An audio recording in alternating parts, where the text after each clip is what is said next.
SIR এর আবহে যখন শুনানি চলছে তখন বস্তা ভর্তি আধার এবং ব্যাংক নথি পোড়ানোর অভিযোগে চাঞ্চল্য ছড়িয়েছে। নদিয়ার শান্তিপুরের ঘটনা, হাটখোলা পাড়ায় এভাবেই বস্তা ভর্তি আধার কার্ড পোড়ানোর অভিযোগ উঠেছে। এমনকি ব্যাংকের নথি পর্যন্ত পুড়িয়ে দেওয়া হয়েছে। কি দাবি করছেন স্থানীয় বাসিন্দারা? আমাদের প্রতিনিধি সুজিত রয়েছেন আমাদের সঙ্গে।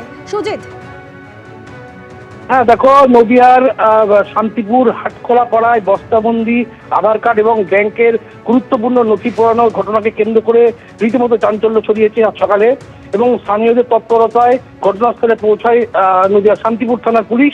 এবং এই ঘটনায় কিন্তু দুজন সন্দেহভাজনকে পুলিশ আটক করেছে এবং জিজ্ঞাসাবাদ করা হচ্ছে। এবং যেটা জানা গিয়েছে, আজ সকালবেলায় ওই এলাকায় শান্তিপুর পৌর এলাকায় একটি জঞ্জালের স্তূপ, তার ঠিক পাশেই আগুনে পোড়ানো হচ্ছিল বেশ কিছু নথি, এবং তার মধ্যে ছিল আধার কার্ড এক বস্তাবন্দি, এবং তার মধ্যে কিছু সরকারি যেমন ব্যাংকের, পোস্ট অফিসের এরকম কিছু সরকারি নথি তার মধ্যে ছিল, সেগুলোকে পোড়ানো হচ্ছিল। এবং স্থানীয় বাসিন্দারা তাদেরই কিন্তু প্রথমে নজরে আসে, তারপর খবর দেওয়া হয় শান্তিপুর থানায়। এরপর শান্তিপুর থানার পুলিশ আসে এবং ঘটনাস্থল থেকে যে পোড়ার অবশিষ্টাংশ যেগুলো ছিল সেগুলোকে তারা উদ্ধার করেছে। তবে যেটা জানা গিয়েছে, যিনি পোড়াচ্ছিলেন তার ছেলে শান্তিপুরের একটি পোস্ট অফিসে তিনি কর্মরত। তারপর দুজনকে আটক করা হয়েছে। ধন্যবাদ সুজিত। পরে খবরে নজর দেব। সম্পত্তি নিয়ে বিবাদের জের দাদাকে খুনের অভিযোগ উঠল ভাইয়ের বিরুদ্ধে। খাস কলকাতার পার্ক স্ট্রিটের এজেসি বোস রোড এলাকার ঘটনা। পার্থপ্রতিম ঘোষ আমাদের প্রতিনিধি রয়েছেন সরাসরি। পার্থপ্রতিম, কি কারণে ওই ব্যক্তিকে খুন করা হয়েছে এখনো পর্যন্ত পুলিশ সূত্রে কি খবর? দেখো, মঙ্গলবার সন্ধ্যেবেলা গোটা ঘটনা সূত্রপাত যে বিষয়টা উঠে আসছে, যে ধীরাজ জয়সওয়াল এবং নীরাজ জয়সওয়াল, নীরাজ এবং ধীরাজের জয়সওয়াল এই দুজনের মধ্যে কিন্তু গন্ডগোল বাঁধে মঙ্গলবার সন্ধ্যেবেলা। এবং এই গন্ডগোল এমন পর্যায়ে যায় তখন হচ্ছে ধীরাজ তার দাদা নীরাজকে একটা ঘুষি মারতে রাস্তায় পড়ে যায়, এবং তার পরবর্তীকালে আহত অবস্থায় তাকে যখন এনআরএস হাসপাতালে নিয়ে যাওয়া হয়, কিছুক্ষণের মধ্যে কিন্তু চিকিৎসকের মৃত বলে জানায়। এই ঘটনাটি ঘটেছে পার্ক স্ট্রিট থানা এলাকায় এজেসি বোস রোডে, এবং গোটা ঘটনার পরিপ্রেক্ষিতে পুলিশ জানাচ্ছে তারা অভিযুক্ত ধীরাজ জয়সওয়ালকে গ্রেপ্তার করেছে এবং তার বিরুদ্ধে অনিচ্ছাকৃত খুনের ধারায় মামলা রুজু করেছে। ধন্যবাদ পার্থপ্রতিম। আর এবার এসআইআর এর শুনানিতে অভব্য আচরণের অভিযোগ উঠল কমিশনের কর্মীর বিরুদ্ধে। অফিসার বলেন, আপনি স্বামী নন আসামি, এমন অভিযোগ করছেন প্রবীণ ভোটার। নন্দীগ্রাম 1 নম্বর ব্লকের শুনানিতে বৃদ্ধের সঙ্গে অভব্য আচরণের অভিযোগ। 2002 সালে ভোটার তালিকায় নাম না থাকায় স্ত্রীকে নোটিশ কমিশনের। স্ত্রীর নামে শুনানির নোটিশ, আর অসুস্থ থাকায় নিজে যান শুনানি কেন্দ্রে।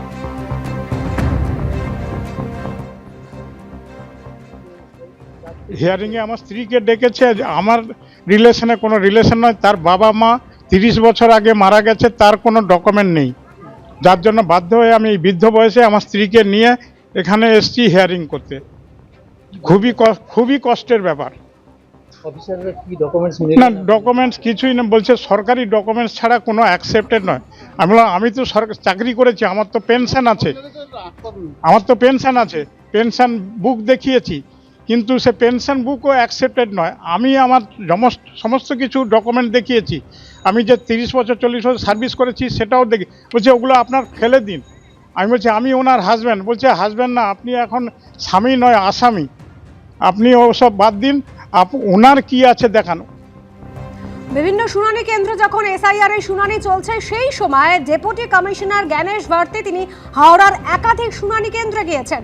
শুনানি কেন্দ্রে ঘুরে দেখছেন জ্ঞানেশ ভারতী তিনি এসেছেন এবং কালীঘাট মন্দিরে সকালবেলায় পুজোও দিয়েছেন জ্ঞানেশ ভারতী।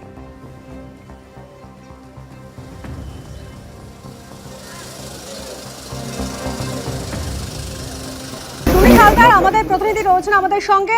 সুনীতা, ডেপুটি কমিশনার জ্ঞানেশ ভারতী তিনি হাওড়ার শুনানি কেন্দ্রে গিয়েছেন। কোন কোন শুনানি কেন্দ্রে গেলেন এবং তারপর কিছু জানিয়েছেন?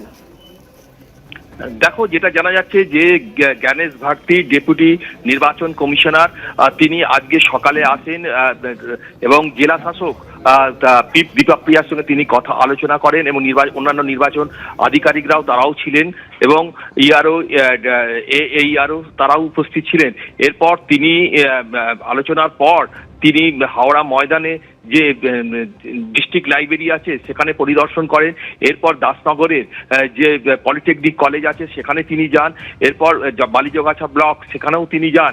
যেটা জানা গেছে যে ওই প্রত্যেক যে কেন্দ্রে যেখানে শুনানি পর্ব চলছে সেখানে কিন্তু বিএলও এবং তাদের সঙ্গে কথা বলেন এবং একই সঙ্গে ইআরও সঙ্গে তিনি কথা বলেন এবং শুধু তাই নয়, ভোটার যারা আছেন যারা তালিকায় নাম তুলতে এসেছিলেন, যারা শুনানি পর্বে এসেছে তাদের সঙ্গে তিনি কথা বলেন এবং সকলের সঙ্গে কথা বলেন এবং তাদেরকে বিএলওদের তিনি পরামর্শ দেন যাতে কোনো নাম বাতিল না যায় এবং শুনানি পর্বে ভয় পাওয়ার কোনো কারণ নেই। কি কি ডকুমেন্ট লাগবে সেগুলোকেও তিনি বলে দেন এবং যাতে কোনো অবস্থাতেই কারো বৈধ ভোটারের নাম বাদ না যায় তিনি তাদেরকে আশ্বস্ত করেন।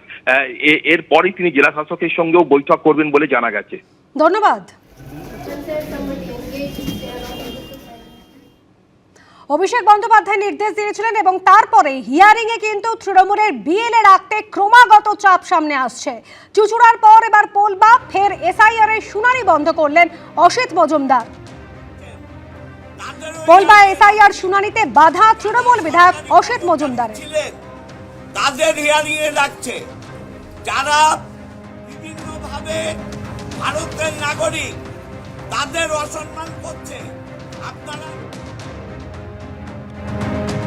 পরপর দুটো ছবি রেখেছি আপনাদের সামনে। গত সোমবারের ঘটনা, যখন চুচুড়ায় শুনানি চলছিল এবং সেই সময় তৃণমূল বিধায়ক অসিত মজুমদার তিনি রীতিমতো ফোন করে হুঁশিয়ারি দেন হিয়ারিং চলাকালীন বিএলএদের রাখতেই দিতে হবে।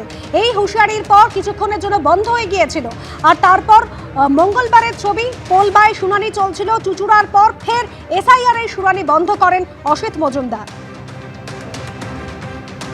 এবিপি আনন্দ, এগিয়ে থাকে, এগিয়ে রাখে।